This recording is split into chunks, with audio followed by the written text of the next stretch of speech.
Looks like cap brood there. It's hard to tell on this tiny little screen.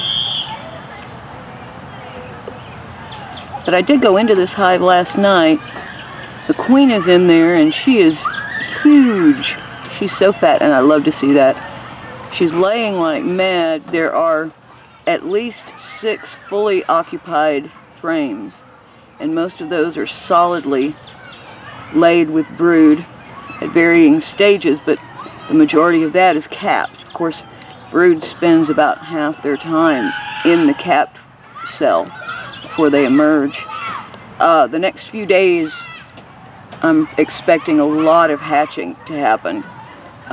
All 4 hives were installed about 4 weeks ago, and a lot of this capped brood that we're seeing right now is due to hatch.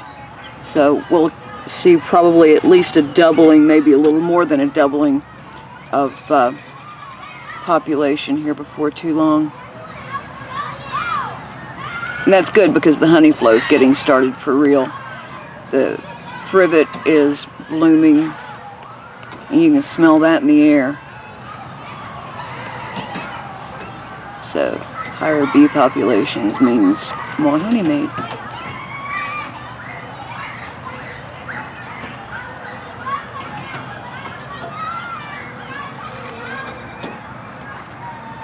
Over here, some of the comb that was built incorrectly or even broken at some point as we were installing this hive. So we rehung it using hair clips on the top bars, and the bees are in the process of preparing it and enlarging it for the queen to lay. I'm sure she'll be moving over to this area before too much longer.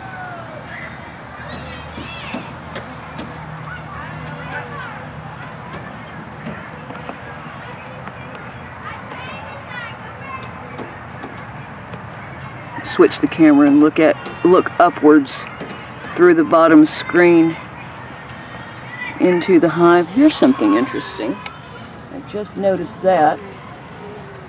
Cleaning up the hive. Obviously we have a little dead bee in here. One of our worker bees, one of our house bees.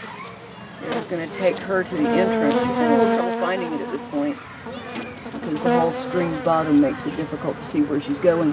But she's almost to the entrance now. She'll take that little bee body over and just toss it out.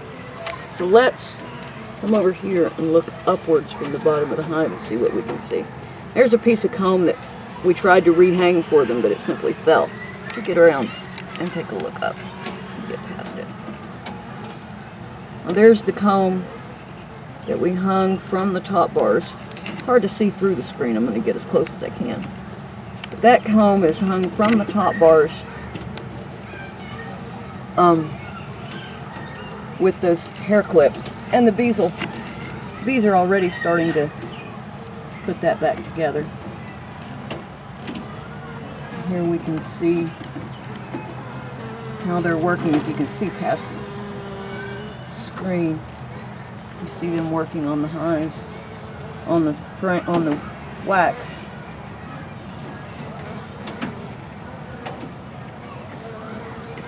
This is a really great way to look into the hive while they're working, but I haven't been lucky enough to catch the queen on any of my little quick videos, any of my quick checks on them yet. I will one day. Hi, Tangle.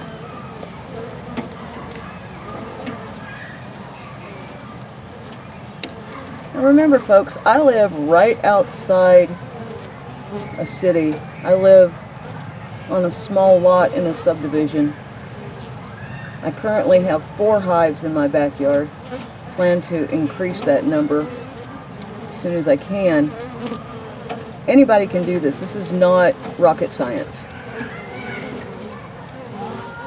And down here, these frames, you notice the bees aren't messing with them too much. These are frames that we had from our last season. They were in the freezer over the winter to keep the bugs out of them and to kill any bugs that were in them. And then we gave them back to this hive when we installed it. They're kind of ignoring it a little bit, but eventually they'll move over and work on it. They'll either chew it up and destroy it, or they'll use it, one of the two. There's my girls. And this is the hive that I call Messina. All of my beehives are named for places in Shakespeare plays. Helps me keep them straight and know which one I'm talking about, writing about, blogging about, filming, whatever. This is Messina.